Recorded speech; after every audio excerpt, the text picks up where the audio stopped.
টাঙ্গাইলে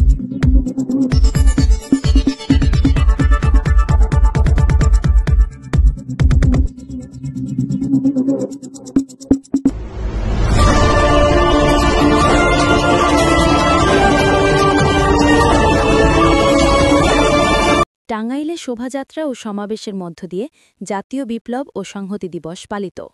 দর্শক, দেশের সংবাদে স্বাগত। শুনছিলেন শিরোনাম। আমাদের সহকর্মী মাহবুব সুমনের তথ্য ও ভিডিও চিত্রে এবার বিস্তারিত। আপনাদের সাথে আছি আমি সাদিয়া আফরোজ। টাঙ্গাইলে শোভাযাত্রা ও সমাবেশের মধ্য দিয়ে জাতীয় বিপ্লব ও সংহতি দিবস পালিত হয়েছে।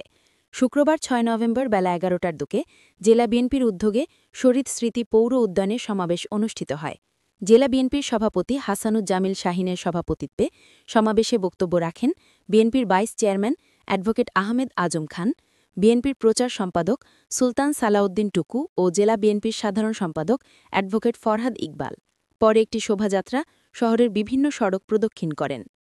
দর্শক, দেশ বিদেশের সংবাদ জানতে আমাদের চ্যানেলটি লাইক ও শেয়ার দিয়ে আমাদের সাথে থাকুন।